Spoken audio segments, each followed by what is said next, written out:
Bah alors impeccable, dès que t'as assez de frites, tu peux aller chercher un tuba pour aller faire l'esquimau.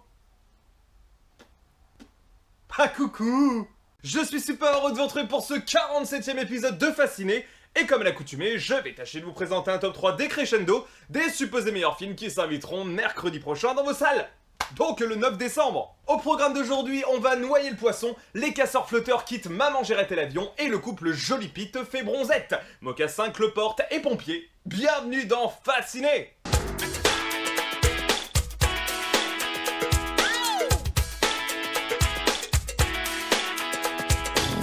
Et découvrons sans plus attendre qui se cache derrière le numéro 1.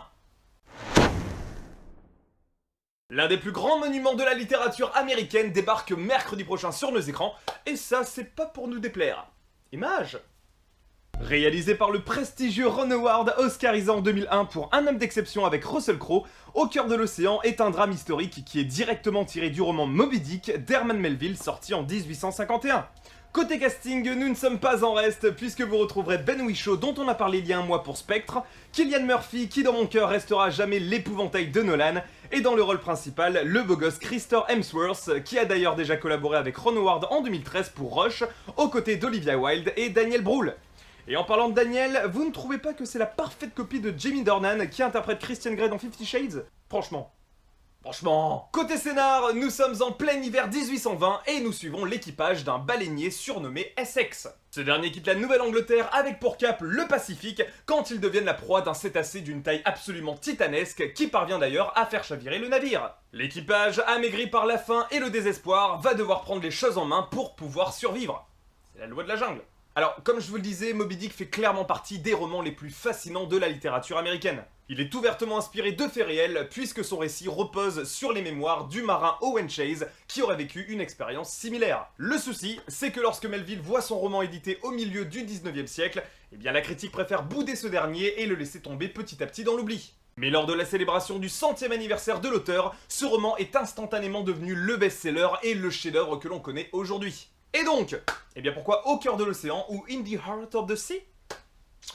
Eh bien déjà dans un premier temps pour son côté extrêmement intrigant. Personnellement, cela fait partie de mes phobies les plus irrationnelles, se retrouver au milieu de l'océan, mettre la tête sous l'eau et voir un mammifère d'une taille inimaginable.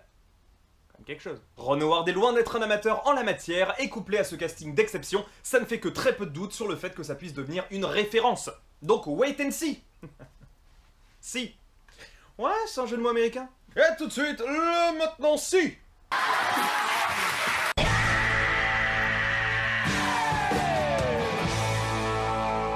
Saviez-vous qu'initialement prévu en mars 2015, le film a finalement été repoussé pour pouvoir prétendre à la fameuse statuette tant convoitée des Oscars 2016? Ah, tu le savais pas ça, hein? Eh bien maintenant si.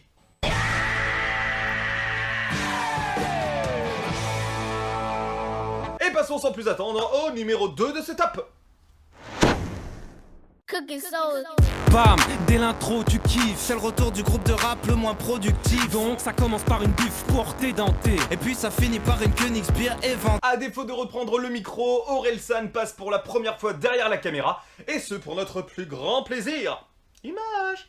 Réalisé par Christophe Offenstein et Aurélien Cotentin, alias Orelsan, Comment c'est loin est un biopic comique français qui nous raconte l'évolution artistique de deux jeunes canets prêts à percer dans le milieu du rap. Doté d'un budget minimaliste de 1 800 000 €, Aurélien a vite été confronté aux difficultés liées au tournage et s'est très vite reposé sur les épaules de son choréal, afin d'appréhender au mieux le projet. Dans les rôles principaux, sans grande surprise, vous retrouverez le rappeur Orelsan, dont le dernier album solo s'est hissé à la 3e place des charts avant de devenir double disque de platine. Et à ses côtés, son comparse de toujours, Gringe, avec qui il a créé le groupe de rap Les Casseurs Flotteurs, en référence directe au film Home Alone ou Maman j'ai raté l'avion dans l'Hexagone. Côté scénar, nous sommes à Caen en Normandie et nous suivons Aurel et Gringe, deux trentenaires adeptes de la procrastination qui veulent absolument se faire une place dans le milieu du rap. Incapables de finir une chanson convenablement, leurs producteurs les mettent au pied du mur et leur balancent un ultimatum. Écrire un tube en moins de 24 heures ou aller voir ailleurs s'ils y sont. Mais tous les problèmes du quotidien leur glisseront des bâtons dans les roues et mettront en péril leur ultime mission. To be continued. Au-delà d'être un film drôle et musical, Comment c'est loin nous décrit une tranche de vie, et la leur en l'occurrence, qui nous décrit une réalité sociale devant laquelle beaucoup de jeunes peuvent se retrouver. Le choix entre le rêve et la raison, la dure réalité économique de la vie, nous sommes confrontés à un monde plutôt hostile qui malheureusement ne récompense pas toujours ceux qui le méritent le plus. Différents aspects socioculturels y sont traités, rendant ce film beaucoup plus intéressant qu'il n'y paraît. Et donc, eh bien pourquoi commencer loin ? Eh bien, déjà à titre personnel, j'ai énormément de respect pour Orelsan et son album Le Chant des Sirènes est probablement celui que j'ai le plus fumé en 2012. Il fait certainement partie d'un des meilleurs rappeurs de sa génération et que notre pays puisse connaître, et surtout, c'est un excellent parolier. Tout comme Jul. J'suis dans ma paranoïa. Même si en France nous ne sommes que trop peu fans des artistes multicasquettes, j'espère sincèrement que ce film reflètera à la perfection la qualité du travail de nos deux compères, qui d'ailleurs en ce moment sont en train de cartonner avec le programme court Bloqué. J'ai tendance à bloquer. J'ai tendance à bloquer. Bloqué. Et tout de suite le maintenant si.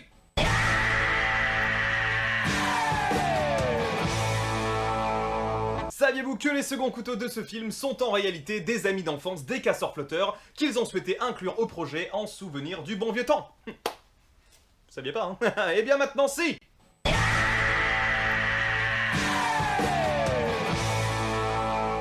Et c'est déjà l'heure de passer au troisième et dernier film de la semaine. Alors, j'ai beaucoup hésité entre celui-ci et Back Home, qui est un film qui traite de l'horreur des accidentés de la route avec Jesse Eisenberg. Mais quelque part, je peux pas passer à côté de Brad Pitt, quoi. Péché de contradiction? Peut-être. Bref, image. Mise en scène par la belle Angelina Jolie, et c'est le cas de le dire, Vue sur mer marque ici sa 4ème réalisation et succède ainsi à Invincible, sorti l'année dernière sur nos écrans. Présenté officiellement au AFI Fest le 5 novembre 2015 à Los Angeles, ce film est un drame romantique atypique qui prend place dans le sud de la France en pleine 70s, mais on va y revenir. Tourné du 19 août au 10 novembre sur l'île de Malte, Vue sur mer marque très certainement l'un des derniers films dans lequel vous la verrez en tant qu'actrice, puisqu'elle a décidé de se consacrer exclusivement à la réalisation. Après Mr. and Mrs. Smith, c'est la deuxième fois que vous retrouverez nos deux tourtereaux à l'écran, et c'est certainement un nouveau coup dur pour la sublimissime Jennifer Aniston. D'ailleurs, si elle m'écoute, Après voilà. Côté scénario, nous sommes donc dans le sud de la France pendant les années 70 et nous suivons un écrivain américain du nom de Roland ainsi que Vanessa qui viennent de s'installer dans une petite ville bordée par la côte.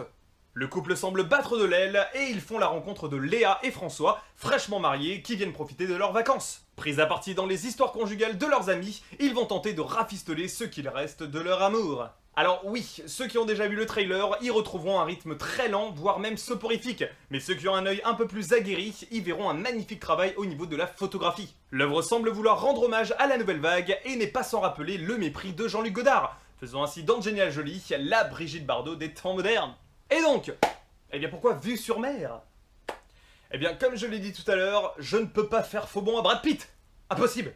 Même si pour le coup sa participation au projet n'est pas tout à fait objective, j'ai toujours eu beaucoup d'affection pour ses choix filmographiques qui sont toujours justifiés et justifiables, tout autant que Leonardo DiCaprio. De l'action au thriller, en passant par le psychologique et la romance, c'est vaste, intelligent et il a toujours eu un sacré flair. Et quelque part, comment ne pas avoir confiance en celui qui a interprété l'un de mes personnages préférés du 7e art?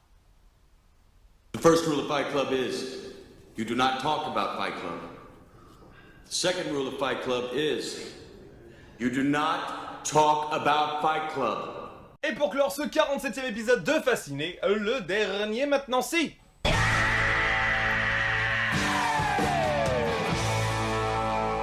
Saviez-vous pour la petite anecdote que depuis leur mariage en août 2014, c'est la première fois qu'Angelina Jolie sera créditée avec l'extension Pitt à son patronyme, faisant d'elle ainsi officiellement Angelina Jolie Pitt dans le monde du cinéma. Vous le saviez pas ça, hein? Eh bien maintenant si.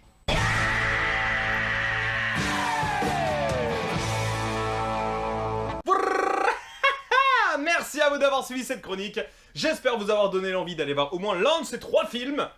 Sinon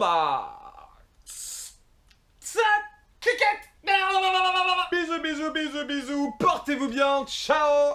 Et rendez-vous dans les salles obscures. J'espère que ces films vont vous fasciner.